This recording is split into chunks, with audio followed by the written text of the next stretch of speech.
Completed the basics of electromagnetic induction, that whenever there is a change in the magnetic flux linked to a coil, an EMF is induced that lasts till the change is maintained.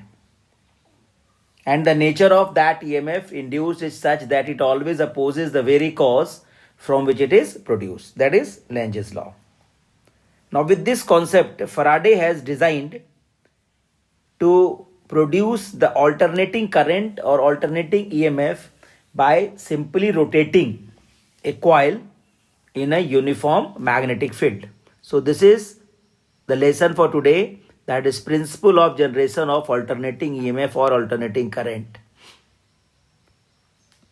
So, what Faraday did, he took a rectangular coil, here it is shown, and the rectangular coil is made to rotate in a magnetic field produced by the two magnetic pole pieces, North Pole and South Pole. So when the coil rotates, then the effective area in which the flux are linked gradually changes, and due to that change in the area,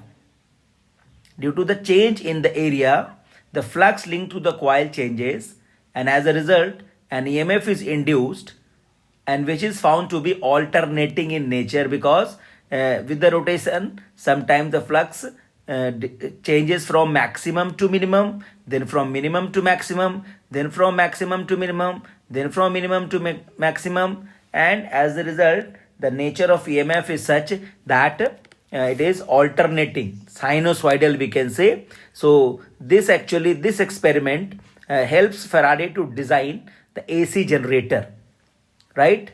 AC generator is used everywhere in power projects like hydel power projects or thermal power projects or nuclear power projects. Everywhere the electricity is generated by using this simple concept of alternating current generation by rotating a coil.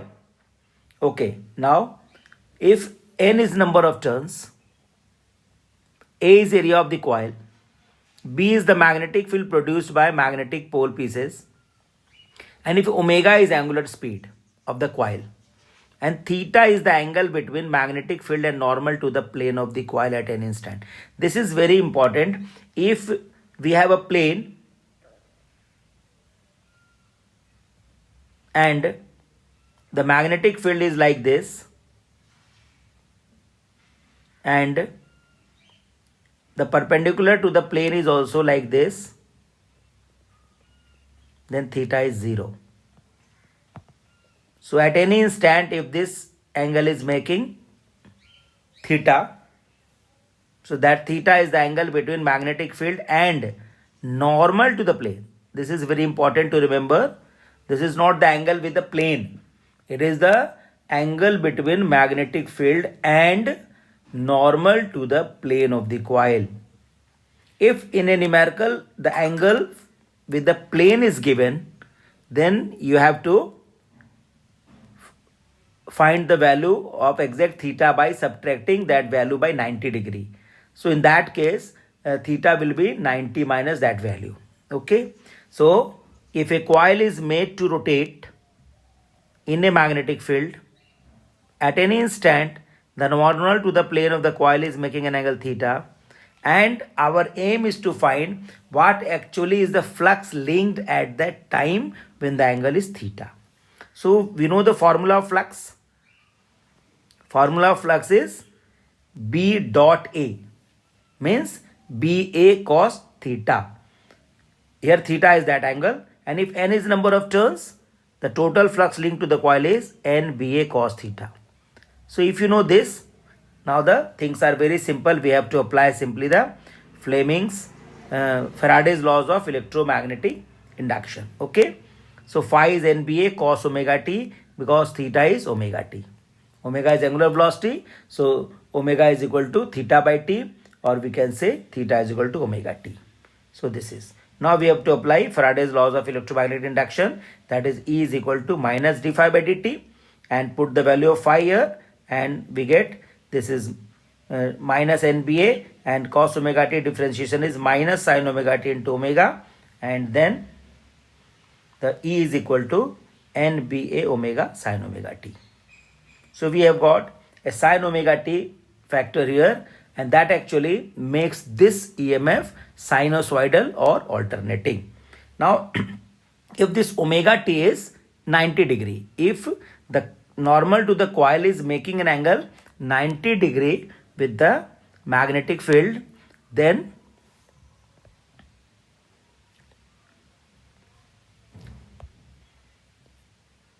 we have the maximum value of EMF. So if when omega t is 90 degree, sin 90 is 1, that is the maximum value of sin, then E becomes E naught.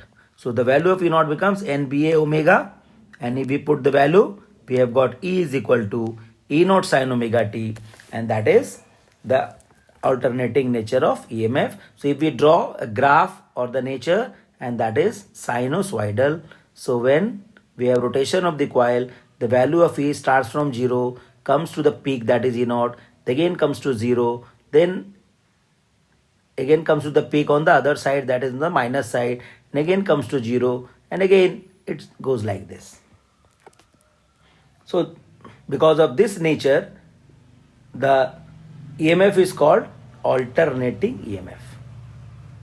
Now come to the current part. So if R is the resistance of the coil, then I is equal to E by R. Simply apply Ohm's law, that is E naught sin omega t upon R, and E naught sin omega t upon R can be written as I naught, that is the peak value of the current. So we can write I is equal to I naught sin omega t, and again the nature of the current is the same as of EMF, that is alternating nature and sinusoidal also.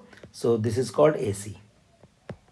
So AC can be produced by rotating a coil in a uniform magnetic field, where E naught is peak value of EMF, I naught is peak value of current, and the nature of EMF or current is sinusoidal or alternating.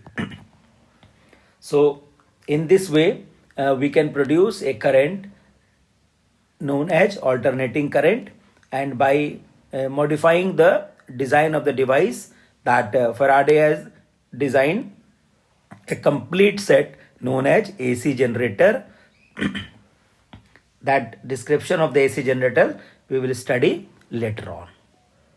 So I think we have completed this also. So whenever there is a change in the magnetic flux, so here the magnetic flux is changed by rotating a coil in a uniform magnetic field, and as a result of Faraday's laws of electromagnetic induction, we have an alternating nature of EMF or current.